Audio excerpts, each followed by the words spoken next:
எல்லாருக்கும் ஓய்வு நாள் வாழ்த்துக்கள். ஹாப்பி சாபத். கர்த்தருடைய நாமம் மையப்படுவதாக. இந்த ஓய்வு நாளில் நாம் தொடர்ந்து படிக்கிற பாடத்தின் தொடர்ச்சி பைபிள் அண்ட் பைபிள் அலோன், வேதாகமம் மட்டுமே என்ற தலைப்பின் கீழே 10வது பாகம் இன்றைக்கு படிக்க போகிறோம். ஒவ்வொரு தேவ வார்த்தையினால் பிழைத்தல், living by every word of God. பிழைத்தல் என்று தமிழில் நம்ம படிக்கிறோம். இன்னும் தெளிவாக சொல்லப்போனால் வாழுதல் என்று கூட சொல்லலாம். மத்தேயு 4ஆம் அதிகாரம் 4ஆம் வசனம், அவர் பிரதியுத்தரமாக, மனுஷன் அப்பத்தினாலே மாத்திரமல்ல, தேவனுடைய வாயிலிருந்து புறப்படுகிற ஒவ்வொரு வார்த்தையினாலும் பிழைப்பான் என்று எழுதியிருக்கிறதே என்றார். இதே வசனத்தை லூக்கா 4:4 படித்தோம் என்றால், அவர் பிரதியுத்தரமாக, மனுஷன் அப்பத்தினாலே மாத்திரமல்ல, தேவனுடைய ஒவ்வொரு வார்த்தையினாலும் பிழைப்பான் என்று எழுதியிருக்கிறதே என்றார் அப்படின்னு வாசிக்கிறோம். இந்த 2 வசனங்கள் தான் நம்முடைய தியான வசனங்கள். இஸ்ரவேல் ஜனங்கள் பாபிலோனின் சிறையிருப்பில் இருந்த நாட்களில் யார் தீர்க்கதரிசிகள் என்றால், தானியேலும் எசேக்கியேலும் தீர்க்கதரிசிகளாக இருந்தார்கள். அப்போது இஸ்ரவேல் ஜனங்களுக்கு ஒரு கேள்வி எழும்பினது. அந்த கேள்வியை நம்ம வேதாகமத்தில் வாசிக்கிறோம். எசேக்கியேல் 33ஆம் அதிகாரம் 10ஆம் வசனத்தில் வாசிக்கிறோம். என்ன கேள்வி பாருங்களேன். மனுபுத்திரனே, நீ இஸ்ரவேல் வம்சத்தாரை நோக்கி, எங்கள் துரோகங்களும் எங்கள் பாவங்களும் எங்கள் மேல் இருக்கிறது, நாங்கள் சோர்ந்து போகிறோம், நாங்கள் பிழைப்பது எப்படி என்று நீங்கள் சொல்லுகிறீர்கள். அப்போ இஸ்ரவேல் ஜனங்கள் அந்த சிறையிருப்பின் தேசத்தில் என்ன கேள்வி கேட்டாங்க? நாங்கள் பிழைப்பது எப்படி? எங்கள் மேல் துரோகங்களும் எங்களுடைய பாவங்களும் இருக்கிறதே, நாங்கள் சோர்ந்து போகிறோம், எப்படி பிழைப்போம் அப்படின்னு கேள்வி கேட்டாங்களாம். அன்பான தேவ பிள்ளைகளே, இந்த உலகத்தின் பாவச் சிறையிருப்பில், சாத்தானிய சிறையிருப்பில் சிக்குண்டு கிடக்கும் ஆவிக்குரிய இஸ்ரவேலரான நமக்கும் அதே கேள்வி எழும்பியாக வேண்டும் அல்லவா? என்ன கேள்வி அப்படின்னா, நாங்கள் பிழைப்பது எப்படி? How should we then live? நாங்கள் எப்படி பிழைக்க வேண்டும்? அப்படியானால் நாம் எப்படி வாழ வேண்டும்? பாவங்கள் துரோகங்கள் நிரம்பி இருக்கிறதே நம்மேலும் நம்மை சுற்றிலும், எப்படி நாம் வாழ வேண்டும்? வேறு தேசத்தில் வேற்று நாட்டில் நாங்கள் இருக்கிறோமே, எப்படி நாங்கள் வாழ வேண்டும்? பிரியமான தேவ பிள்ளைகளே, இந்த உலகத்தில் இருக்கிற நம்ம எல்லாருக்கும் இந்த கேள்வி எப்பொழுதும் மனதில் இருக்க வேண்டும். நம்ம ஜெபத்தோடு பாடத்தை படிக்கலாமா? நல்ல பிதாவே, இந்த வேலைக்காமுக்கு நன்றி. உம்முடைய நல்ல பரிசுத்த ஆவியானவர் எங்களுக்கு துணையாய் இருந்து சகல சத்தியத்திற்குள்ளும் நடத்தக்கூடிய சத்திய ஆவியானவராய் இருப்பதற்காக ஸ்தோத்திரம்.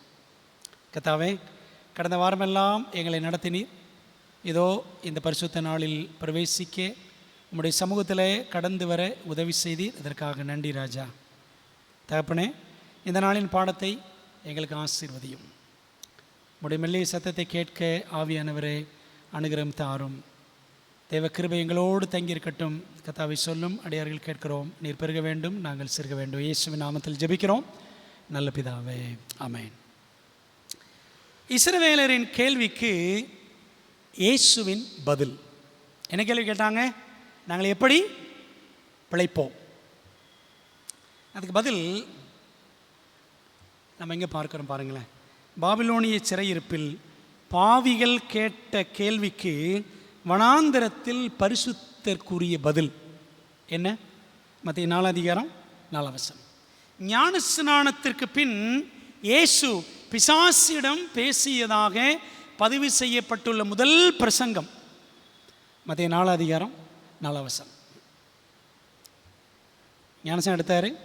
40 நாள் உபவாசம் இருந்தார் ஆண்டவர் இயேசு கிறிஸ்து. அந்த உபவாசத்தின் நாட்களிலே பிசாசுக்கு அவர் பண்ண முதல் பிரசங்கம் என்ன பிரசங்கம்? மனுஷன் அப்பத்தினாலே மாத்திரமல்ல, தேவனுடைய வாயிலிருந்து புறப்படுகிற ஒவ்வொரு வார்த்தையினாலும் பிழைப்பான் என்று எழுதியிருக்கிறதே என்றார். பிரியமான தேவ பிள்ளைகளே, சோதனைகள் நிறைந்த பூலோக வனாந்தரத்தில், பிசாசின் பணிக்களத்தில் கட்டுண்டு கிடக்கிற நாம் எப்படி பிழைக்க வேண்டும்? மத்தேயு 4ஆம் அதிகாரம் 4ஆம் வசனம் சொல்லுகிறது, தேவனுடைய வாயிலிருந்து புறப்படுகிற ஒவ்வொரு வார்த்தையினாலும் பிழைப்பான், வாழ்வான். லூக்கா 4:4 வாசிக்கிறோம், தேவனுடைய ஒவ்வொரு வார்த்தையினாலும் பிழைப்பான், வாழ்ந்திடுவான். எப்படி இந்த உலகத்தில் வாழ வேண்டும்? தேவனுடைய வாயிலிருந்து புறப்படுகிற ஒவ்வொரு வார்த்தை, தேவனுடைய ஒவ்வொரு வார்த்தை எங்கே இருக்கிறது? ஆண்டவரோட வேதாமத்தில் எழுதி கொடுத்திருக்கிறார். அன்பான தேவ பிள்ளைகளை, இப்போ கேள்வி எழும்புகிறது. என்ன கேள்வி தெரியுமா? ஒவ்வொரு தேவ வார்த்தையினாலும் பிழைத்தல் என்றால் என்ன? What it means to live by every word of God. அதற்கு ஒரு அழகான விளக்கத்தை மெலடி மேசன் என்று ஒரு பெண்மணி தன்னுடைய புத்தகத்தில் எழுதியிருக்கிறாங்க. Daring to live by every word என்ற புத்தகத்தில் பக்கம் 130 வாசிக்கிறோம். It means that we measure our life against the standard of God's word. அதாவது ஒவ்வொரு வார்த்தையினாலும் பிழைப்பான் என்றால் என்ன அர்த்தம் என்றால், தேவனுடைய வார்த்தை என்ற அந்த படித்தரத்தின் வழியாக நமது வாழ்வை நம்ம என்ன செய்ய வேண்டும்? அளந்து பார்க்க வேண்டும். என்னுடைய வாழ்க்கை எப்படி இருக்கிறது என்பதற்கான அளவுகோல் எது? ஆண்டவருடைய வசனம். நான் எப்படி பேசுகிறேன், எப்படி நான் செயல்படுகிறேன், எப்படி நான் சிந்திக்கிறேன், இதெல்லாம் எதன் அடிப்படையில் அளந்து பார்க்கப்பட வேண்டும்? ஒரே ஒரு அளவுகோல் தான். எது? ஆண்டவருடைய வசனம். Then we pray, Lord, change me. Show me how to align my life with your word. அதுக்கப்புறம் ஜெபிக்கணுமா? ஆண்டவரே, என்னை மாற்றும், உம்முடைய வசனத்திற்கேற்ற விதமாக என் வாழ்வை அமைத்துக் கொள்வதற்கு எனக்கு காட்டும். Of course, this doesn't just happen in our own strength. We need divine power combined with human effort. But God will send the Holy Spirit to help us if we earnestly seek Him. என்ன சொல்கிறாங்கன்னா, உண்மைதான், வசனத்தின்படி வாழ்வது நம்முடைய சொந்த பலத்தினால் நடக்கிற காரியம் அல்ல. நமது மனித முயற்சியோடு தெய்வீக பலன் நமக்கு தேவை. அப்போ ஆண்டவர் என்ன செய்வார்? அவருடைய பரிசுத்த ஆவியை நமக்கு அனுப்பி உதவி செய்வார். எப்போ? நாம் அவரை வாஞ்சையோடு தேடும் பொழுது அவருடைய ஆவியானவர் நமக்கு கொடுப்பார். அன்பான தேவ பிள்ளைங்களே, அப்போ ஆவியானுடைய பலத்தினால தான் என்ன செய்ய முடியும்? வசனத்தின்படி வாழ முடியும். தாமஸ் ஜெஃபர்சன் என்ற ஒரு அமெரிக்க ஜனாதிபதி இருந்தார். அமெரிக்காவினுடைய 3ஆம் ஜனாதிபதி. அமெரிக்க சுதந்திர பிரகடனத்தின் ஆசான், டிக்ளரேஷன் ஆஃப் இண்டிபெண்டன்ஸ், அந்த சுதந்திர பிரகடனத்தை எழுதினவர் இவர்தான். இயேசு கிறிஸ்துவின் உபதேசங்களின் பின்னடியார், follower of the teachings of Jesus Christ என்று சொல்லிக்கொண்டவர். அவர் கிறிஸ்தவர் தான். ஆனால் அவர்கிட்ட ஒரு பிரச்சனை இருந்துச்சு. என்ன பிரச்சனை தெரியுமா? நம்மகிட்டையும் பாருங்களேன், நாம் கிறிஸ்தவர்கள்னு தான் சொல்லுவோம், நம்மகிட்டையும் பிரச்சனை இருக்கும். என்ன பிரச்சனை இவர்கிட்ட இருந்துச்சு அப்படின்னா, ஆண்டவர் இயேசுவின் உபதேசங்களை உள்ளபடி, பைபிளில் உள்ளபடியே ஏற்றுக்கொள்ள அவருக்கு மனம் இல்லை. 4 சுவிசேஷங்களை எழுதினவர்களையும் அவர் நம்பவில்லை. மத்தேயு, மார்க்கு, லூக்கா, யோவான், இவர்களெல்லாம் இந்த தாமஸ் ஜெஃபர்சன் நம்பலை. சரி, அவர் இயேசு கிறிஸ்து பிரசங்கம் பண்ணாரே, இந்த பிரசங்களுக்கெல்லாம் விளக்கு உரை எழுதியிருப்பார்களே, கமெண்ட்ரி எழுதியிருப்பாங்கள்ல, அந்த கமெண்டேட்டர்ஸ், விளக்கு உரையாளர்களையும் இவர் நம்பவில்லை. அப்போ என்ன பண்ணாராம்? அவர் பைபிள் கையில் இருக்கும். சரி, மத்தேயு, மார்க்கு, லூக்கா, யோவான் படிக்கிறாருன்னா அதெல்லாம் திறந்து வச்சுருப்பார். திறந்து வச்சுக்கிட்டு கையில் ஒரு கத்தி வச்சுருப்பார், ஒரு பென் நைஃப், ஒரு சூரி கத்தி, ஒரு ஷார்ப் நைஃப் ஒன்று கையில் வச்சுருப்பார். அந்த கத்தியை கையில் வச்சுக்கிட்டு இந்த மத்தேயு, மார்க்கு, லூக்கா, யோவான் படிக்கும் பொழுது எதெல்லாம் தனக்கு பிடிக்கவில்லையோ, எந்தெந்த வாக்கியங்கள் எல்லாம் அவர் நம்பவில்லையோ அதெல்லாம் என்ன பண்ணிடுவாராம், அதெல்லாம் வெட்டி வெட்டி எடுத்துருவார். வெட்டி வெட்டி எடுத்துட்டு தனது சொந்த கருத்துக்களை அங்கே பதிவு செய்து தானே ஒரு சுவிசேஷத்தை கிறிஸ்துவின் தத்துவம் என்று உருவாக்கினார். இப்படித்தான் ஜெஃபர்சன் பைபிள் உருவாயிற்று. சரிங்களா? இப்படித்தான் அவர் ஜெஃபர்சன் பைபிள் என்று ஒரு பைபிளை உருவாக்கினார். அவர் மட்டுமா? அந்த வரிசையில் நாமும் அப்படித்தானே இருக்கிறோம். எப்படி இருக்கிறோம்? வசனங்களில் பிடித்ததையெல்லாம் எடுத்துக்கொள்வோம். சரிதானே? வாக்குத்தத்தங்கள்லாம் எடுத்துக்குவோம். உன்னை இப்படி ஆசீர்வதிப்போம், அப்படி ஆசீர்வதிப்போம் ஆண்டு சொன்னாலும் அதெல்லாம் எடுத்துக்குவோம். பிடிக்காததற்கு என்ன செய்வோம்? நாமே சொந்த விளக்கம் கொடுப்போம். அன்பான தேவ பிள்ளைகளை, ஆவியானவர் தந்துள்ள பரிசுத்த வேதாகமத்தை அவரது துணையுடன் புரிந்து கொண்டு அதன்படி வாழ்ந்தால் நமது கிறிஸ்தவ வாழ்வு எவ்வளவு பரிசுத்தமானதாக இருக்கும். அன்பான தேவ பிள்ளைகளை, அப்போ யோசித்து பாருங்க, ஒவ்வொரு தேவ வார்த்தையினாலும் நாம் பிழைக்க வேண்டும், வாழ வேண்டும். இந்த வசனம் நமக்கு என்ன வழிகாட்டுகிறதோ அதன் அடிப்படையிலே நம்முடைய வாழ்வு அமைந்திருக்க வேண்டும். அப்படி யாராவது வசனத்தின் அடிப்படையில் வாழ்ந்திருக்கிறாங்களா? வார்த்தையினால் பிழைத்த யாராவது இருக்கிறார்களா என்றால், வார்த்தையினால் பிழைத்த வார்த்தையானவர் இருக்கிறார். யார் அவர்? ஆண்டவராகிய இயேசு கிறிஸ்து. வார்த்தையை கொடுத்தவரும் அவர்தான், இந்த வார்த்தையினால் வாழ்ந்தவரும் அவர்தான். வனாந்தரத்தில் சாத்தான் இயேசுவை சோதித்தான். 4000 ஆண்டுகளுக்கு முன் ஏவாளுக்கும் ஏதேனில் தேவ வார்த்தையை சந்தேகிக்கும்படி சோதனை வந்தது. இயேசுவுக்கும் வனாந்தரத்தில் சோதனை, ஏவாளுக்கும் ஏதேன் தோட்டத்தில் சோதனை. தேவன் சொல்லியிருந்த வார்த்தையினால் பிழைப்பதற்கு பதிலாக சாத்தானுக்கு செவிசாய்த்து சாவின் வாசலை முதல் தாய் திறந்து வைத்தாள். அப்படிதானே? ஆண்டு சொல்லியிருக்கிறாரு, இதை புசிக்கும் நாளிலே நீ சாகவே சாவாய், அதனால நான் இதை புசிக்க மாட்டேன் அப்படின்னு சொல்லிட்டு இவ ரிவர்ஸ் கியர் போட்டு வந்திருக்கணும். அப்படிதானே? இவன் என்ன செய்யலை, இவன் வரல. ஏவாள் பழத்தை புசித்தால் சாவின் வாசலை திறந்து வைத்தாள். She opened the floodgate of death. மரண வாசலை திறந்து வைத்தாள். அப்போ அது முதல் மரணம் எல்லாருக்கும் சம்பவிக்க ஆரம்பித்தது. அன்பான தேவ பிள்ளைகளே, அப்போ பாருங்க, இயேசுவானவர் என்ன செய்தார்? அவருக்கும் அதே சோதனை தான் 4000 வருஷம் கழித்து வந்துச்சு. மன்னிக்கவும், அதாவது ஏவாளுக்கு அப்புறம், ஏவாள் காலத்திலேருந்து இயேசு கிறிஸ்து காலம் வரைக்கும் கிட்டத்தட்ட 4000 வருஷம் சொல்லலாம். நம்ம காலத்திலேருந்து இயேசு கிறிஸ்து காலம் பார்த்தோன்னா ஒரு 2000 வருஷம். பிரியமானவர்களே, இயேசுவுக்கும் ஏவாளுக்கு பிற்பாடு ஒரு 4000 ஆண்டுகள் கழித்து சோதனை வந்தது. என்னென்ன சோதனைகள் ஒவ்வொன்றா பார்க்கலாமா? முதல் சோதனை, த ஃபர்ஸ்ட் டெம்டேஷன். ஆண்டவர் இயேசு கிறிஸ்துக்கு வந்த சோதனைகள் 3 சோதனைகள். மற்ற 4 அதிகாரத்திலும் படிக்கிறோம், லூக்கா 4 அதிகாரத்திலையும் படிக்கிறோம். முதல் சோதனை மற்ற 4 அதிகாரம் 3 வசனம்.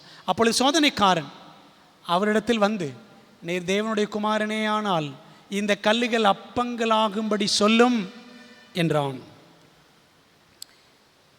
இயேசு யார் என்று தம்மை நிரூபிப்பதற்கான சோதனை மட்டுமல்ல, அவர் தமது சொந்த பலத்தை சார்ந்து செயல்பட செய்வதற்கான சோதனையே இந்த முதல் சோதனை. நீ தேவனுடைய குமாரனே ஆனால் அப்படின்னு சொல்கிறான்ல, இயேசு யார் அப்படின்னு தன்னை நிரூபித்து காமிக்கணும். அது மட்டும் இல்லை, அவர் தம்முடைய சொந்த பலத்தை பயன்படுத்திடணும். என்ன சொல்கிறான்? இந்த கல்லுகள் அப்பங்களாகும்படி சொல்லும். ஆண்டவர் இயேசு கிறிஸ்து உபவாசம் இருந்த அந்த வனாந்தரத்தில் அந்த கல்லுகளை பார்த்தீங்கன்னா அந்த உருண்டையாக கிடக்கிற கல் அப்படியே அப்பம் மாதிரியே இருக்குமா. வேத அறிஞர்கள் சொல்லுகிறார்கள். அந்த வனாந்தரம் என்ன வனாந்தரம் பைபிளில் பேர் போடலை, ஆனால் பழைய ஏற்பாட்டில் படித்தீங்கன்னா எஷிமோன் வனாந்தரம் அப்படின்னு இருக்குது. எஷிமோன் வனாந்தரம், த வில்டர்னஸ் ஆஃப் ஜெஷிமன். அந்த வனாந்தரத்தில் தான் இயேசு உபவாசித்தார் என்று வேத அறிஞர்கள் சொல்லுகிறார்கள். அந்த வனாந்தரத்தில் பார்த்தீங்கன்னா கல்லுலாம் எப்படி இருக்குமா, நல்லா உருண்டையாக பார்க்குறதுக்கு அப்படியே பிரெட் மாதிரி அப்பம் மாதிரியே இருக்குமா. பேக்கரியில் போய் அந்த புதுசாக செய்திருக்கிற அந்த பன் பாருங்களேன் எப்படி இருக்கும், பார்க்குறதுக்கு ரொம்ப கவர்ச்சிகரமாக இருக்கும். அந்த மாதிரி அந்த கல்லுகள் அப்படி தெரிஞ்சிச்சான். அன்பான தேவ பிள்ளைகளே, ஆனால் இயேசு என்ன சொன்னார், மனுஷன் அப்பத்தினாலே மாத்திரமல்ல, தேவனுடைய வாயிலிருந்து புறப்படுகிற ஒவ்வொரு வார்த்தையினாலும் பிழைப்பான் என்று எழுதியிருக்கிறதே என்று சொன்னார். புத்தம்புது அப்பத்தை விட பிதாவின் சிறு வார்த்தையே போதும் என்பதில் இயேசு திருப்தி கொண்டு உபாகமம் 8:3 சொல்லி எழுதியிருக்கிறதே அப்படின்னு சொன்னார். மத்தேயு 4:4 லூக்கா 4:4 எழுதியிருக்கிறதேன்னு சொன்னார். எங்கே எழுதியிருந்தது? உபாகமம் 8:3 எழுதியிருந்தது. என்ன படிக்கலாமா? அவர் உன்னை சிறுமைப்படுத்தி உன்னை பசியினால் வருத்தி, இயேசு அப்படி தானே கடந்து சென்றார். மனுஷன் அப்பத்தினால் மாத்திரமல்ல கர்த்தருடைய வாயிலிருந்து புறப்படுகிற ஒவ்வொரு வார்த்தையினாலும் பிழைப்பான் என்பதை உனக்கு உணர்த்தும்படிக்கு நீயும் உன் பிதாக்களும் அறியாதிருந்த மன்னாவினால் உன்னை போஷித்தார் அப்படின்னு உபாகமம் 8:3 ஆண்டவர் இயேசு கிறிஸ்து மனப்பாடமாக எழுதியிருக்கிறதேன்னு சொன்னாராம். உண்மையில் அது எங்கே எழுதியிருந்துச்சு? அவர் மனசில் எழுதியிருந்துச்சு. பிரியமான தேவ பிள்ளைகளே, இதை சொல்லி சோதனைக்கு பலியாகாமல் இயேசு சாத்தானை ஜெயித்தார். சாத்தான் எப்போ சோதனை கொண்டு வரான் பாருங்களேன், சரீர ரீதியாக, ஆவிக்குரிய ரீதியாக, உணர்ச்சி ரீதியாக, physically, spiritually and emotionally when we are hungry. வணங்குதா உங்களுக்கு? சரீர ரீதியாக, ஆவிக்கு ரீதியாக, உணர்ச்சி ரீதியாக நாம் பசியாக இருக்கும்போது, பலவீனமாக இருக்கும்போது சோதனைக்குள் எளிதில் விழுந்து விடுவோம். எமோஷனலாக இருக்கும்போது பாருங்களேன், உணர்ச்சி வசப்படுற சமயத்தில் சில நேரத்தில் நம்மளோட வயசில் மூத்தவங்களோட கண்ணாப்பண்ணான்னு பேசிடுவோம். சரிதானே? சோதனை நேரம். அதனால தான் அந்த நேரமானது சாத்தானின் சோதனை நேரமாக இருக்கிறது. அப்போ இயேசுவுக்கும் பாருங்க பயங்கரமான பசியின் வேளை. அப்போ ஆண்டவர் இயேசு கிறிஸ்து சொந்த பலத்தில் சார்ந்து என்னை தேவகுமாரனான்னு கேட்டுட்டானே, நான் நிரூபித்து காட்டுகிறேன் பார் என்று சொல்லி தன்னை யார் என்று நிரூபிக்கணும். அதே சமயத்தில் தன்னுடைய சொந்த பலத்தை, அந்த தெய்வீக வல்லமையை பயன்படுத்தி என்ன செய்யணும்? கல்லுகளை அப்பங்களாக்கி சாப்பிட்டு விட வேண்டும். சாப்பிடணும் கூட கிடையாது, அந்த கல்லுகள் அப்பமாக்கினாலே போதும். சாத்தானிடத்தில் அவர் தோல்வி அடைந்ததற்கு சமமாகிவிடும். அன்பான தேவ பிள்ளைகளே, அப்போ பாருங்களேன், பல நேரங்களில் நமக்கு என்ன சோதனை? நாமும் பணபலம், ஜனபலம், ஜாதி பலம், சைக்கிள் செயின் பலம், இவையெல்லாம் கொண்டு காரியம் சாதிக்க நினைக்கிறோமா? நான் சொன்னால் போய் கேட்டுருவார் என் சொந்தக்காரரு, சரிங்களா? இதெல்லாம் சொந்த பலத்தில் செயல்படுது. அப்படி தானே நடக்குது இன்னைக்கு. என் சொந்தக்காரன் மேலே இருக்கிறான், நான் போய் சொன்னால் என்ன சொல்ல நடந்துடும். புரியுதுங்களா? இதெல்லாம் பிசாசு கொண்டிருக்கக்கூடிய சோதனைக்கு இடம் கொடுப்பது, சொந்த பலத்தில் செயல்படுவது. ஆண்டவர் இயேசு கிறிஸ்துவுக்கும் சொந்த பலத்தில் செயல்படுவதற்கான வாய்ப்புகள் வந்துச்சு. அப்படி செய்தால் என்ன அர்த்தம் தெரியுமா? சொந்த பலத்தில் செயல்படுவோம் என்று சொன்னால் நாமும் சாத்தானுக்கு இரையாகி விடுகிறோம் என்பதை மறந்துவிடக்கூடாது. இப்போ பாருங்கள், இயேசு முதல் சோதனையில் ஜெயித்தாரா தோற்றாரா? ஜெயித்தார். சரிதானே? அன்பான தேவ பிள்ளைகளை யோசித்து பாருங்கள். இயேசுவானவர் பிசாசை எழுதியிருக்கிறதே என்று சொல்லி ஜெயித்தார். ரெண்டாவது சோதனை. என்ன சோதனை? Second temptation. மத்தேயு 4:5-6 அப்பொழுது பிசாசு அவரை பரிசுத்த நகரத்திற்கு கொண்டு போய் தேவாலயத்து உப்பரிகையின் மேல், கோபுரத்தின் மேல் அவரை நிறுத்தி, நீர் தேவனுடைய குமாரனே ஆனால், மறுபடியும் அதான் சொல்கிறான், தாழ குதியும். ஏனெனில் தம்முடைய தூதர்களுக்கு உம்மை குறித்து கட்டளையிடுவார், உமது பாதம் கல்லில் இடராத படிக்கு அவர்கள் உம்மை கைகளில் ஏந்தி கொண்டு போவார்கள் என்பதாய் எழுதியிருக்கிறது என்று சொன்னான். பாருங்களேன், முதல்ல இவன் வசனத்தை வச்சு சோதிக்கலை. முதல்ல இந்த கல்லுகள் அப்பங்களாகும்படி சொல்லும் அப்படின்னா, அப்போ ஆண்டவர் எழுதியிருக்கிறதே மனுஷன் அப்பத்தினால மாத்திரமல்ல அப்படின்னு எழுதியிருக்கிறதுன்னு சொன்ன உடனே இவனும் சொல்கிறான் பாரு. இவனும் அடுத்து எழுதியிருக்கிறதுன்னு சங்கீதம் 91 11 12 எடுத்து முழுசாவன் சொல்லலை, முழுங்கி இயேசுவை சோதிக்கிறான். எதை விட்டுருக்கான் பாருங்கள் அந்த வசனத்தில். மத்தேயு 4:6 பார்த்தீங்கன்னா, சங்கீதம் 91 11 12 எடுத்து சொல்கிறான். எந்த வார்த்தைகளை விட்டு விட்டான்? எந்த வார்த்தைகளை விட்டு விட்டான் என்று சொன்னால், உமது வழிகளெல்லாம் தம்மை காக்கும்படிக்கு அப்படின்றத அவன் விட்டுருவான். அப்போ இவனும் என்ன செய்கிறான்? இவனும் எழுதியிருக்கிறதே அப்படின்னு சொல்லித்தான் ரெண்டாவது சோதனையை கொண்டு வருகிறான். சில நேரத்தில் நமக்கு அப்படித்தாங்க, பைபிள் அப்படி போட்டிருக்குல்ல அப்படின்னு சொல்லி நாம் என்ன செஞ்சிருவோம். சில நேரத்தில் தாவீது அவன் பாவம் செஞ்சான், அவனை ஆண்டவர் மன்னிக்கலையா?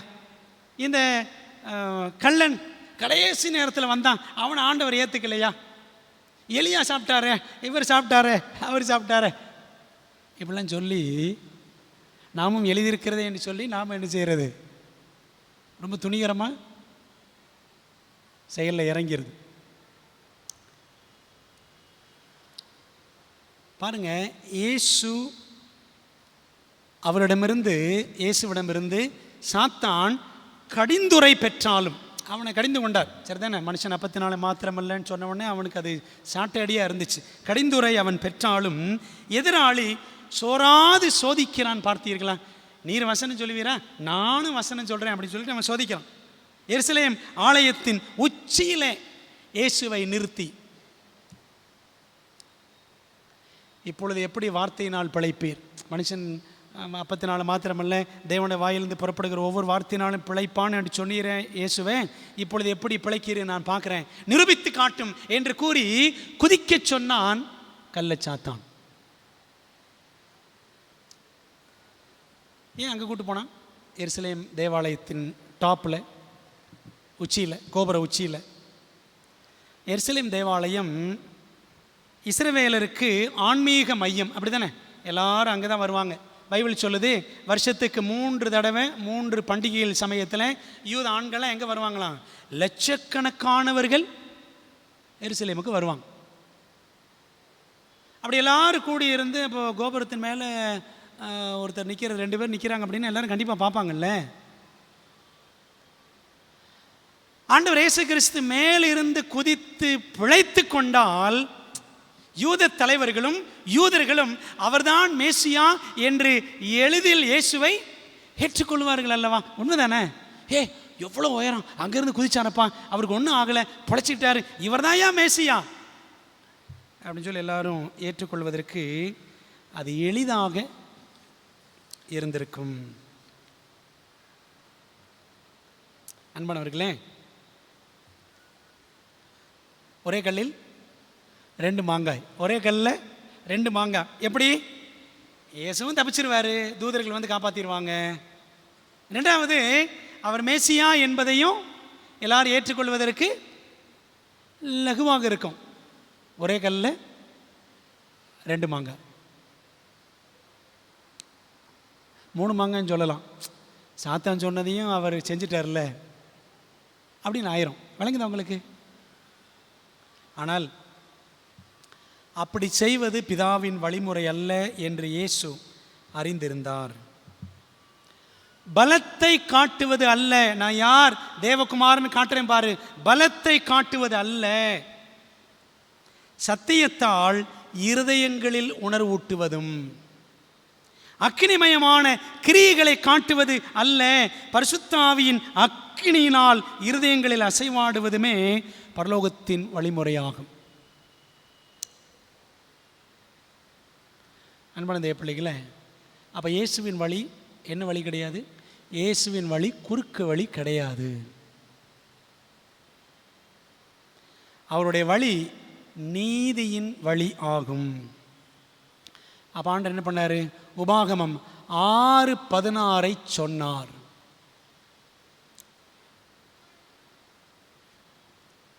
மத்தேயுல 4 அதிகாரம் 7 வசனம் பாருங்க. அதற்கு இயேசு, உன் தேவனாய கர்த்தரை பரீட்சை பாராதிருப்பாயாக என்றும் எழுதியிருக்கிறதே என்றார். அது எங்கே எழுதியிருக்கிறது? உபாகம் 6:16 எழுதியிருக்கிறது. நீங்கள் மாசாவிலே செய்தது போல உங்கள் தேவனாய கர்த்தரை பரீட்சை பாராதிருப்பீர்களாக. அன்பான தேவ பிள்ளைகள், அப்போ 2வது சோதனை என்ன சோதனை அப்படின்னா, குறுக்கு வழியில் செயல்பட தூண்டுவதே சாத்தானின் 2ஆம் சோதனை. குறுக்கு வழியில் காரியம் சாதிக்கணும். அன்பான தேவ பிள்ளைகளே, இன்றைக்கி அநேக நேரங்களில் நம்ம குறுக்கு வழியில் தான் செயல்படுகிறோம். உண்மைதானே? குறுக்கு வழியில் வாழ்வு தேடிடும் திருட்டு உலகமட அப்படின்னு கேட்டிருக்காங்க. இதெல்லாம் உண்மை, பொய் கிடையாது. சரி, உலகம்தான் அப்படி இருக்குன்னு பார்த்தா உள்ளேயும் அப்படித்தான் இருக்குது. சரிதானே? குறுக்கு வழி உலகத்தான் கூட கம்மியாக செய்வான் போல தெரியுது. உள்ளே இருக்கிறவன் தான் குறுக்கு வழியை அதிகமாக பின்பற்றுகிறோம். வசன வழியா குறுக்கு வழியா? அப்போது இந்த குறுக்கு வழியை இயேசுவிடம் கொண்டு வந்தது யார்? சாத்தான். யூதர்களெல்லாம் இயேசுவை மேசியா என்று ஏற்றுக்கொள்ளவில்லை. மேலேருந்து கீழே குதிச்சிருங்க ஆண்டவரை, குதிச்சிட்டிங்கன்னா நீங்கள் பொழைச்சிருவீங்க. அது மட்டும் இல்லை, நீங்கள் தான் மேசியான்னு லட்சக்கணக்கான யூதர்கள் வந்திருக்காங்க, எல்லாரும் ஈஸியாக ஏற்றுக்கொள்வார்கள். அன்பான தேவ பிள்ளைகளே, வசன வழியா குறுக்கு வழியா? நம் வழிகள், நம் செயல்கள் எப்படி என்று நாம் சிந்தித்து பார்க்க வேண்டும். பிரியமான தேவ பிள்ளைகளே, அப்போ யோசித்து பாருங்கள், நாம் செய்யக்கூடிய ஒவ்வொரு காரியத்திலும் வசன வழியா குறுக்கு வழியா? ஆண்டவர் இயேசு கிறிஸ்து எந்த வழியில் போனார்? குறுக்கு வழியா வசன வழியா? வசன வழியில் தான் போனார். 3வது சோதனை, 3ஆம் சோதனை, 3rd டெம்டேஷன். மத்தேயு 4 அதிகாரம் 8-9 வசனங்கள். மறுபடியும் பிசாசு அவரை மிக உயர்ந்த மலையின் மேல் கொண்டு போய் உலகத்தின் சகல ராஜ்யங்களையும் அவைகளின் மகிமையையும் அவருக்கு காண்பித்து, நீர் சாஷ்டாங்கமாய் விழுந்து என்னை பணிந்து கொண்டால் இவைகளெல்லாம் உமக்கு தருவேன் என்று சொன்னான். பாடுகள் துன்பங்களை தவிர்த்து மிகவும் இலகுவான வழியில் ராஜ்யங்களை சுதந்திரிக்க தூண்டில் போடுவதே சாத்தானின் 3ஆம் சோதனை.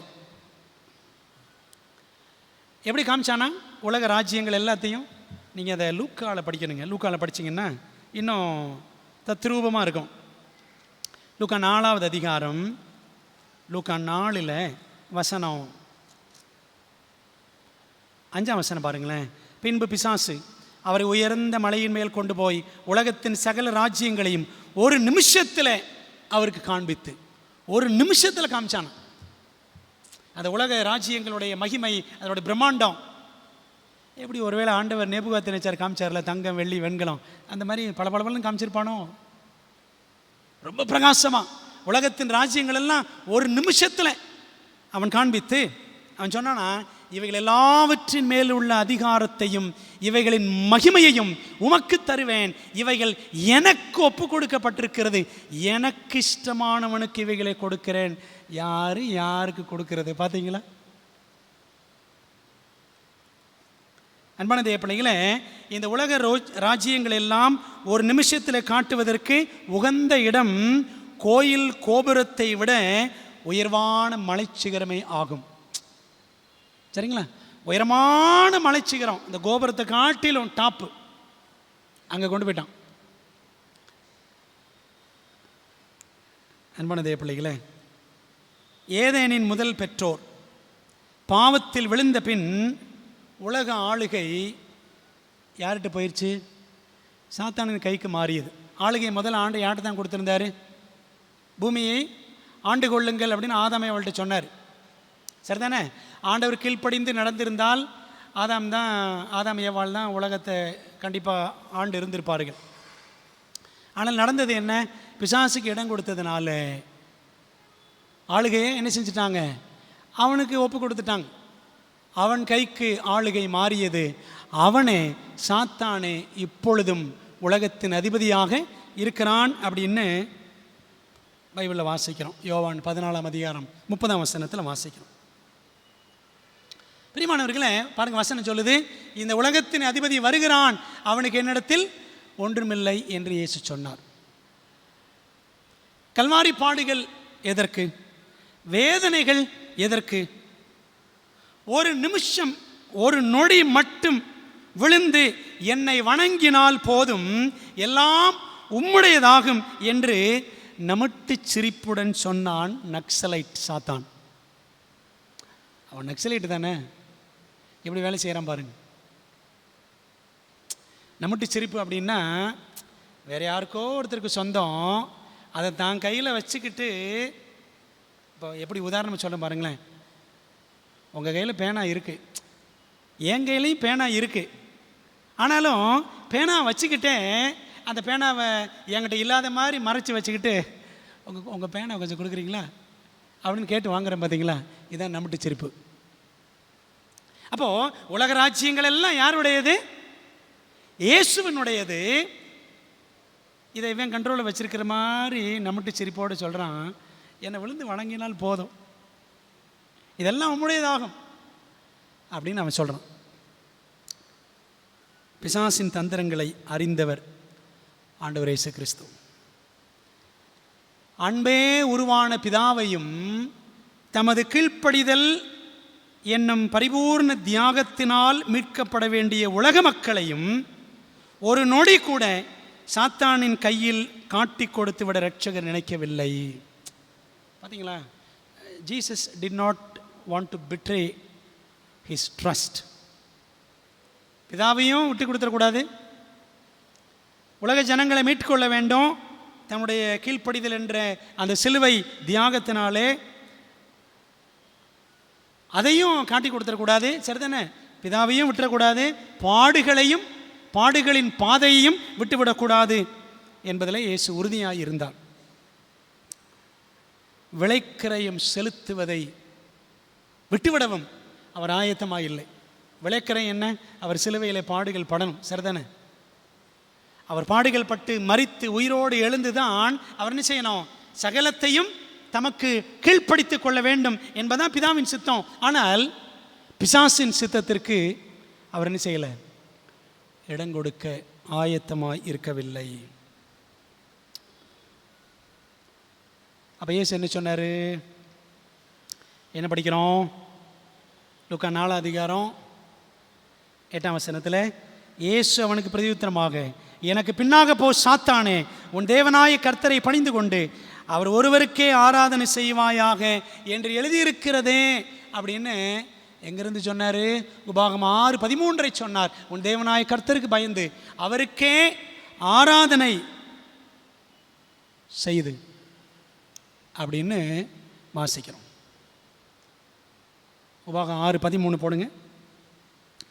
அப்படி சொல்லி ஆண்டு என்ன பண்ணாராம்? அப்பாலை போ சாத்தானை என்று அவனை துரத்தினார். அவருடைய நாமத்தை கொண்டே ஆணையிடுவாயாக. உன் தேவனாய கர்த்தருக்கு பயந்து அவருக்கே ஆராதனை செய்து அவருடைய நாமத்தை கொண்டே ஆணை இடுவாயாக. பிரியமான தேவ பிள்ளைகளே, உபாகம் 6:13 சொல்லி அப்பாலை போ சாத்தானை என்று இயேசு அவனை வசன வாளால் வெட்டியதும் வாயடைத்து பறந்து போனான் வழியறியா சாத்தான். எழுதியிருக்கிறதே என்று 3 முறை இயேசுவின் முழக்கமானது சாத்தானுக்கு முக்காடு போடும் அனுபவமாக இருந்தது. சரிதானே? 3 முறை சோதனை, 3 முறையும் வசனங்களை சொன்னார், 3 முறை வசனங்கள் சொன்ன உடனே சாத்தான் தலையில் முக்காடை போட்டு ஓடி போயிட்டான். முக்காடு நாம் அவனுக்கு போடுறோமா, அவன் நமக்கு போடுறானா? வசனங்கள்லாம் கேட்குறோம், பைபிள்லாம் படிக்கிறோம், பிரசங்கமெல்லாம் கேட்குறோம். ஆனால் வெளியில் போன உடனே முக்காடு நான் அவனுக்கு போடுறதில்ல, அவன்தான் எனக்கு போடுறான். புரியுதா உங்களுக்கு?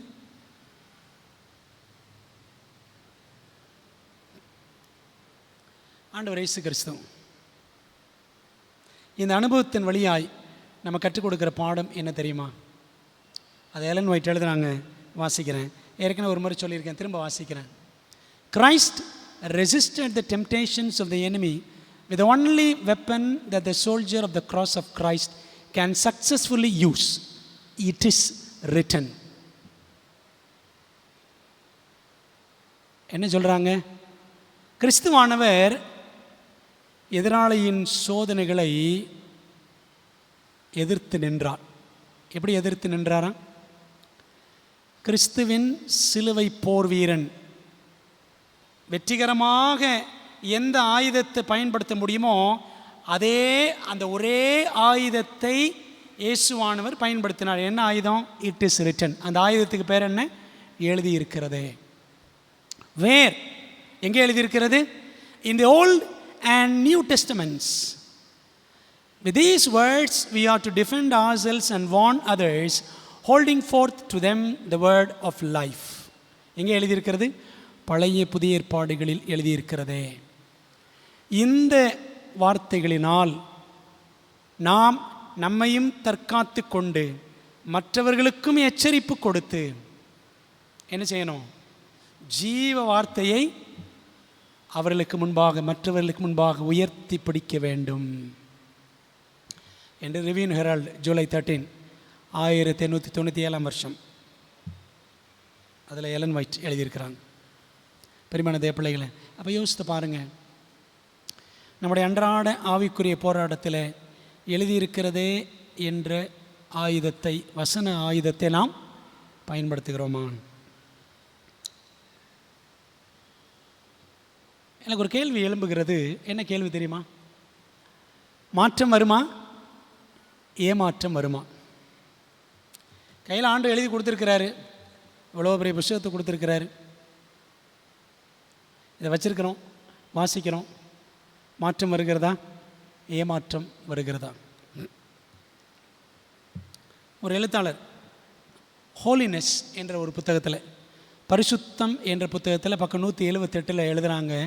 நான்சி ஓல்கிமத் என்ற ஒரு எழுத்தாளர், The church has been waiting for the world to get right with God. When will we realize that the world is waiting for the church to get right with God? சபை நினைச்சிட்டு இருக்கு உலகம் மாறணும், உலகம் மாறணும், உலகம் தேவனோடு சீர் பொருந்தணும் அப்படின்னு சபை நினச்சிக்கிட்டு இருக்கு, சபை காத்திருக்கு. ஆனால் சபைதான் தேவனோடு சீர் பொருந்த வேண்டும், சபைதான் மாற வேண்டும், அதற்கு உலகம் காத்திருக்கிறது என்பதை நாம் எப்போ உணரப்போகிறோம்? சிம்பிளாக சொல்கிறேங்க, நம்ம நினச்சிட்ருக்கிறோம் உலகம் மாறணும், உலகம் மாறணும்னு. நம்ம தான் மாறணும். மாற்றம் யார்கிட்டங்க ஏற்படணும்? உலகம் மனம் திரும்பன்னு நினச்சிட்ருக்கிறோம், நம்மளை மனம் திரும்பிட்டோமா? மனம் திரும்பிட்டோம்னு நினச்சிட்ருக்கிறோம். ஆனால் மனம் திரும்பாத ஒரு வாழ்க்கையை வாழ்ந்து கொண்டிருக்கிறோம் என்பதுதான் நிதர்சனமான உண்மை. எழுப்புதல் எங்கே வர வேண்டும் என்று நாம் எதிர்பார்க்கிறோம்? எழுப்புதல் எங்கே வரணும்? உலகத்தில் வரணுமா? எனக்குள் வர வேண்டும் என்ற ஏக்கத்துடன் ஜெபித்து வசனத்தின்படி வாழ்ந்தால் மாற்றம் வரும். அவர்கள் மாற வேண்டும், இவர்கள் மாற வேண்டும் என நினைத்து கண்டபடி வாழ்ந்தால் ஏமாற்றம்தான் வரும். புரியுதா உங்களுக்கு? நம்ம நினச்சிட்டு இருக்கிறோம், சத்தியமெல்லாம் கேட்கும் பொழுது அவர் மாறணும், இவர் மாறணும், அவர் அப்படி இவர் இப்படி நினச்சிட்டு இருக்கிறோம். ஆனால் நான் மாற வேண்டும் என்று நாம் நினைப்பதே இல்லை.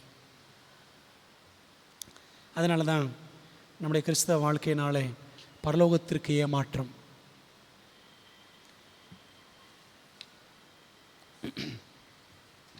யோசித்து பார்ப்போம். வசனத்தின்படி நாம் பிழைக்கிறோமா?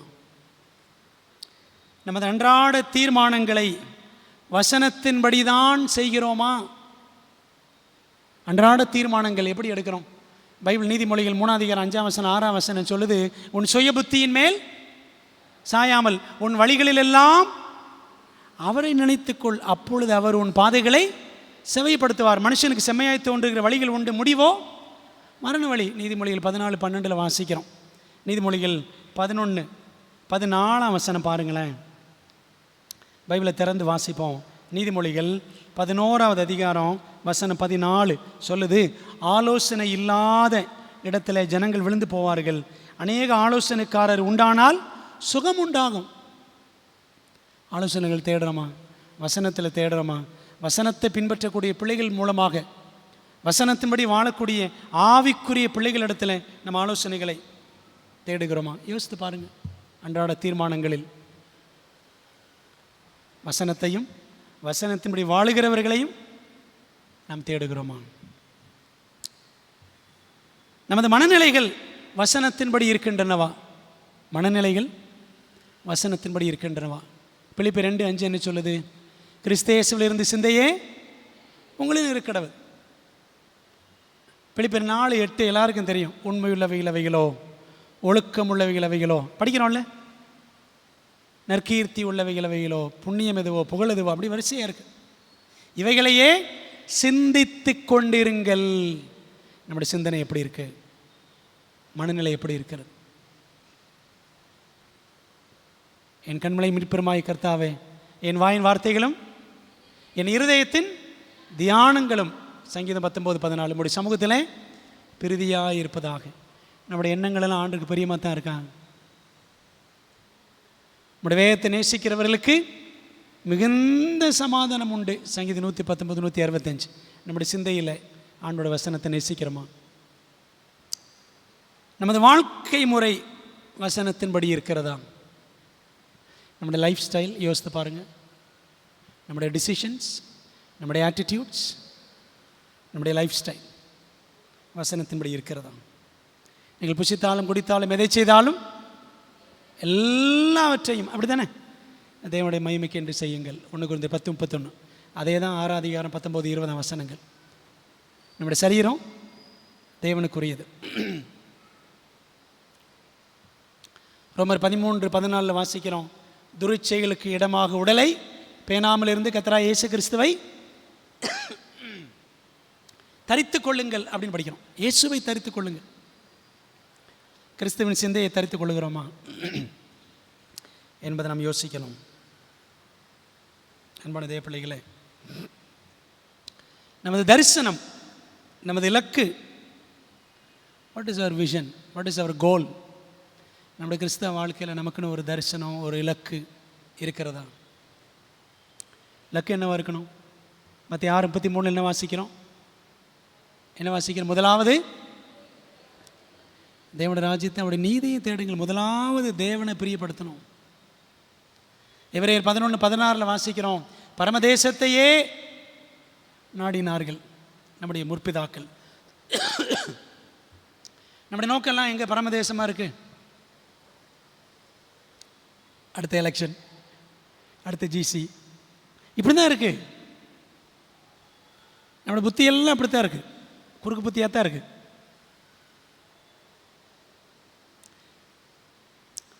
ஆண்டு நமக்கு ஒப்புரவாக்குதலின் ஊழியத்தை கொடுத்திருக்கிறாரு. ஒப்புரவாக்கும் வசனத்தை கொடுத்திருக்கிற 2 Corinthians 5:18 நம்ம வாசிக்கணும். 2 Corinthians 5:18 என்ன சொல்லுது பாருங்க. இவையெல்லாம் தேவனாலே உண்டாயிருக்கிறது, அவர் இயேசு கிறிஸ்துவை கொண்டு நம்மை தம்மோடு ஒப்புரவாக்கி ஒப்புரவாக்குதலின் ஊழியத்தை எங்களுக்கு ஒப்பு கொடுத்தார். ஊழியம் நடக்குதா? ஊழியமாக நடக்குது. யோசித்து பாருங்க. ஊழியம் தவிர எல்லாமே நடக்குது, அப்படி தானே? தேவன் நம்முடைய தரிசனம், நம்முடைய இலக்கு, இதெல்லாம் வசனத்தின்படி இருக்கிறதா? உலகம் அழிய போதுப்பா, ஆண்டவர் வரப்போறாரு, முத்தூதை அறிவிக்கணும் அப்படிலாம் சொன்னால் முத்தூதை யார் அறிவிக்கிறா?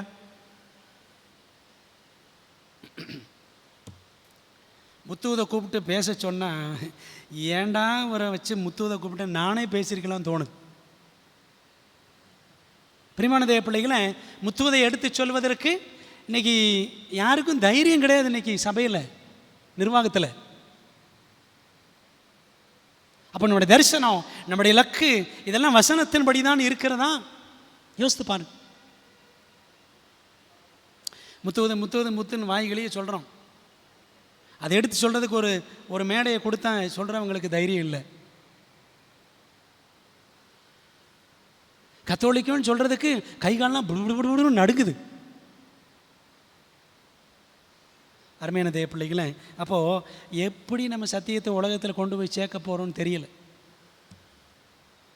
எல்லாம் உள்ளுக்குள்ளேயே தான் பேசிகிட்டு இருக்கிறோம். வசனத்தின்படி வாழ்க்கை நம்மிடத்தில் இல்லை. இதனால் பரலோகத்திற்கு ஒரு பெரும் ஏமாற்றம். ஆண்டவர் இயேசு கிறிஸ்துவின் வாழ்க்கையை பாருங்களேன். அவருடைய வாழ்க்கை எப்படி இருந்துச்சு?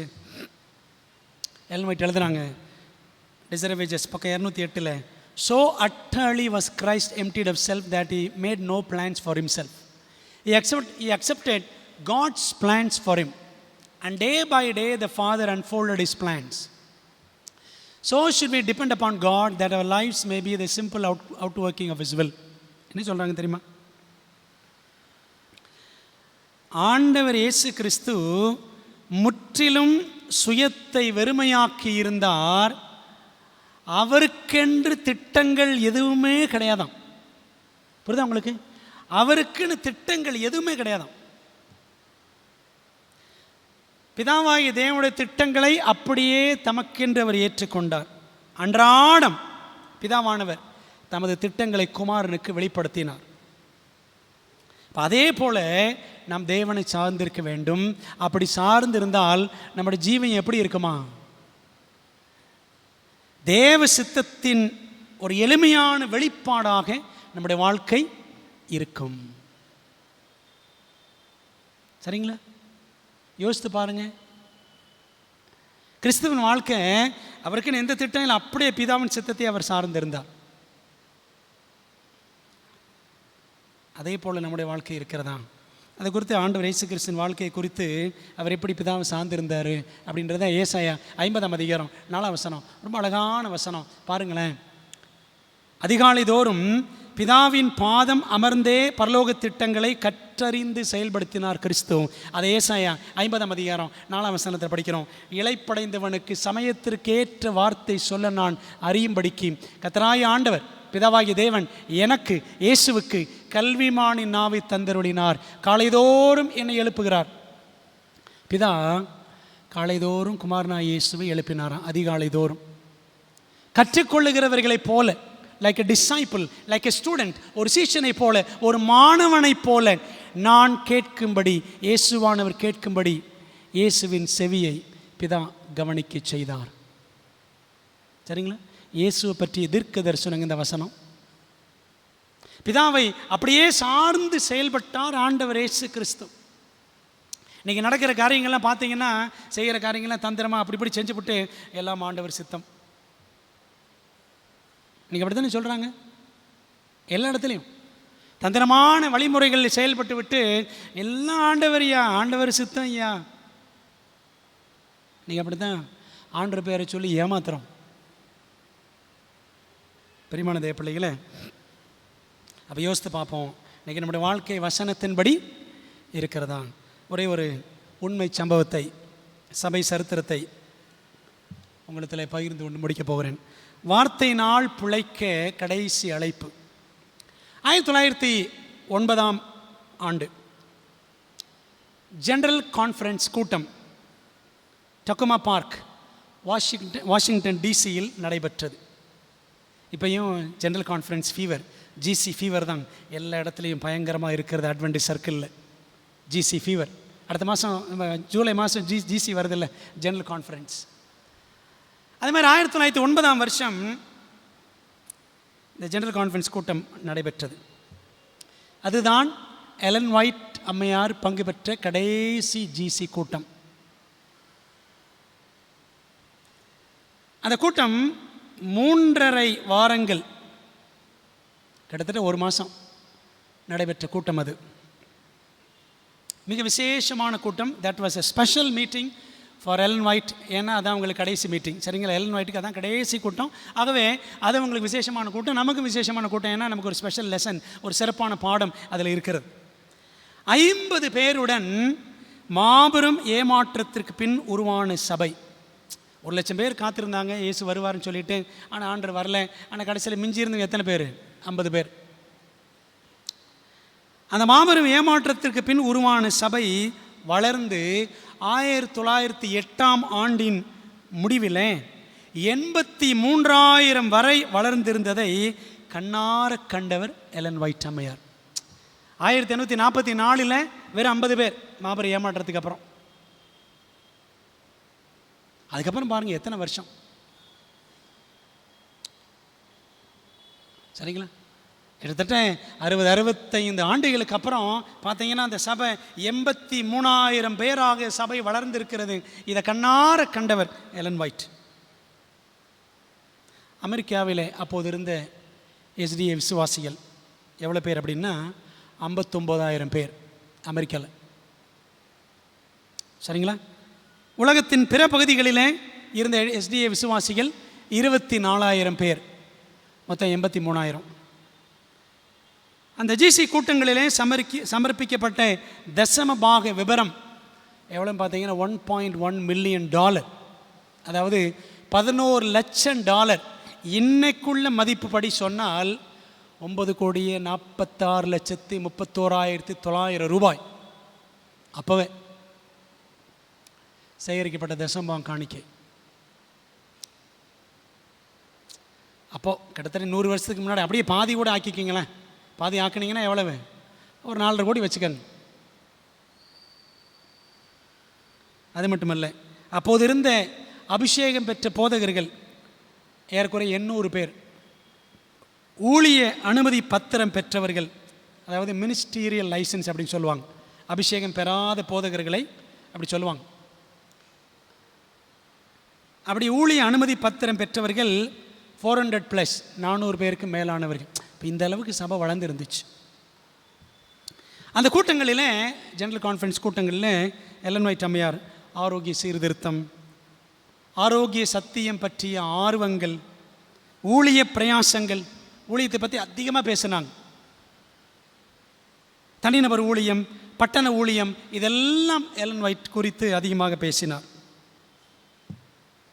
ஜூன் 6ஆம் தேதி 1909ஆம் வருஷம் ஞாயிற்றுக்கிழமை மதியம் 3 மணிக்கு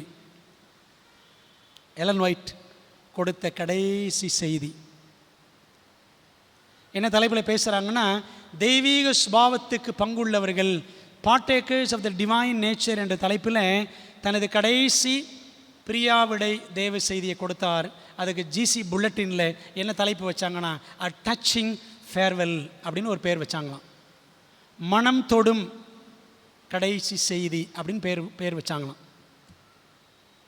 அதில் எலன் ஒயிட் என்ன செய்கிறாங்க, 2 பேதுரு 1ஆம் அதிகாரம், 1 பேதுரு 1ஆம் அதிகாரம், 4ஆம் அதிகாரம், இந்த அதிகாரங்களின் அடிப்படையில் கிறிஸ்தவனின் ஸ்லாக்கியங்கள், ப்ரிவிலேஜஸ் ஆஃப் த கிறிஸ்டியன், ஒரு கிறிஸ்தவனுக்கு என்னெல்லாம் ஸ்லாக்கியங்கள் என்று சொல்லிட்டு அந்த வசனங்களை 2 பேதுரு 1ஆம் அதிகாரம், 1 பேதுரு 1ஆம் அதிகாரம், 4ஆம் அதிகாரம் இதெல்லாம் மாறி மாறி வாஸ்து பிரசங்கம் பண்ணாங்க. அந்த செய்தியின் கடைசியில் அவங்க சொன்னாங்களாம், சகோதரரே, கொஞ்ச காலம் நாம் பிரிய நேரிட்டாலும் இந்த கூட்டத்தில் நாம் கற்றதை மறவாதிருப்போமாக. சர்வ வல்லவரின் பலத்தினால் தேவராஜ்யத்தில் அவரது முகத்தை காண்போம் என்ற நமக்கு முன்னிருக்கும் சந்தோஷத்தினால் முன்னேறி செல்வோமாக. தெய்வீக சுபாவத்திற்கு நாம் பங்காளிகள் ஆக வேண்டும் என்பதை நினைப்போமாக. அது 2 பேர் 1ஆம் அதிகாரத்தில் இருக்கு, 3ஆம் வசனம் 4ஆம் வசனம். திவ்ய சுபாவத்திற்கு பங்குள்ளவர்களாகும் பொருட்டு மகா மேன்மையும் அருமையுமான வாக்குத்தத்தங்கள் நமக்கு அருளப்பட்டிருக்கின்றன அப்படின்னு வாசிக்கிறோம். அதை வச்சு தான் பிரசங்கம் பண்ணாங்க. பாவம் நம்மை மேற்கொள்ள வேண்டிய அவசியம் இல்லை. சோதனை நேரத்தில் தேவ சிங்காசனத்திற்கு முன் நமது விண்ணப்பங்களை அனுப்புவோமாக. அதுவே நம் ஒவ்வொருவரது அனுபவமாக இருக்கவும் தேவனுடைய மகா நாளில் நாம் அனைவரும் ஒருமித்து மகிமை அடையவும் தேவனிடம் நான் வேண்டிக் கொள்கிறேன் அப்படின்னு சொல்லிட்டு இதான் அவங்க பேசின கடைசி வரிகள். பேசிவிட்டு பிரசங்கத்தை முடித்தார். 82 வயதான எலன் ஒயிட். அப்போ அவங்களுக்கு எத்தனை வயசு? She was 82. அவங்க இறக்குறதுக்கு இன்னும் 6 வருஷம்தான் இருக்குது. அப்படி பிரசங்கம் பண்ணி முடிச்சுட்டு பிரசங்க மேடையை விட்டு அகன்று அப்படி இறங்கி போய் தனது இருக்கையை நோக்கி அமரச் சென்றார். அப்படி போனவங்க திடீர்னு ஸ்டாப்பாகி நின்னாங்களாம். அப்படி நின்னாங்க. நின்று திரும்ப வந்தாங்களாம். திரும்ப மேடைக்கு வந்தாங்களாம். மேடைக்கு வந்து தான் மூடி வைத்திருந்த அந்த வேதாகமத்தை எடுத்து அதை திறந்து கைகளை உயர்த்தி அவங்க சொன்னாங்களாம், brethren and sisters, I commend unto you this book. சகோதர சகோதரிகளே, இந்த புத்தகத்தை நான் உங்களுக்கு பரிந்துரை செய்கிறேன். Brethren and sisters, I commend unto you this book. அப்படின்னு சொல்லிட்டு அதுக்கப்புறம் ஒரு வார்த்தை கூட பேசலை. இறங்கி நடந்து போய் உக்காந்துட்டாங்களாம். பிரியமான தேவ பிள்ளைகளே, எலன் ஒயிட் தனது முதல் புத்தகத்திலும், அவங்க முதல்ல எழுதுகிற புஸ்தகம் ஏர்லி ரைட்டிங்ஸ், பரம தரிசனங்கள், அந்த புத்தகத்திலையும் பக்கம் 78 என்ன எழுதியிருக்காங்க தெரியுமா? I recommend to you, dear reader, the word of God as the rule of your faith and practice. பிரியமான வாசகரே, தேவனுடைய வார்த்தையை உங்கள் விசுவாசம் மற்றும் நடக்கைக்கான சட்டமாக நான் உங்களுக்கு பரிந்துரை செய்கிறேன் என்று அவங்க எழுதி வச்சாங்களாம். அப்போ பாருங்களேன், எலன் ஒயிட் தன்னுடைய வாழ்க்கையின் ஆரம்பத்திலும் தன்னுடைய வாழ்க்கையின் முடிவிலும் எதைத்தான் வாழ்வின் சட்டமாக வச்சுருந்தாங்க? தேவனுடைய வசனம்.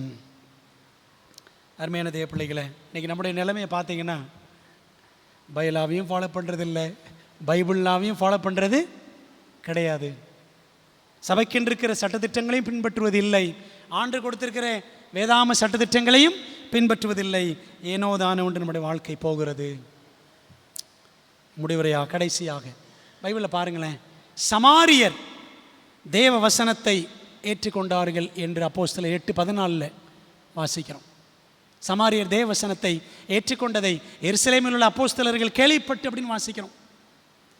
செசரியாவில் புறஜாதி விசுவாசிகள் தேவ வசனத்தை ஏற்றுக்கொண்டார்கள் என்று அப்போஸ்தலர் 11:1 வாசிக்கிறோம்.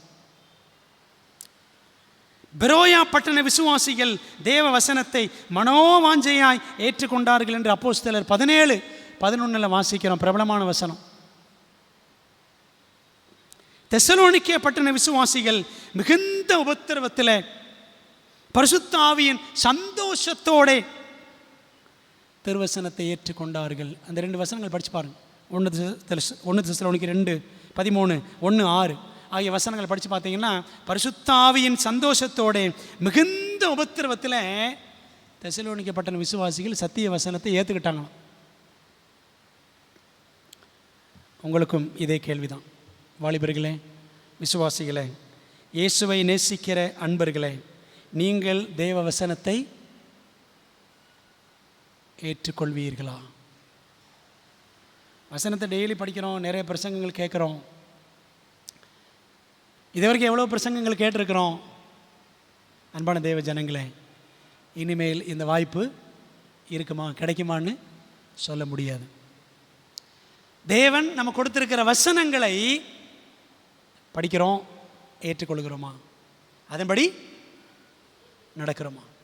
நீங்கள் தேவ வசனத்தை உள்ளபடியே ஏற்றுக்கொள்வீர்களா, அதன்படி நடப்பீர்களா என்ற கேள்வியை உங்கள் முன்பாக வைக்கிறேன்.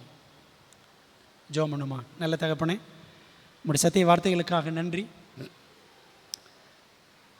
வேதாகமம் மட்டுமே என்ற ஒரு பாடத் தொடரை ஆண்டவரை இந்த 10 பாகங்களாக இன்றைக்கு நாங்கள் படித்து நிறைவு செய்கிறோம். அதற்காக ஆண்டவருக்கு நன்றி சொல்கிறோம்.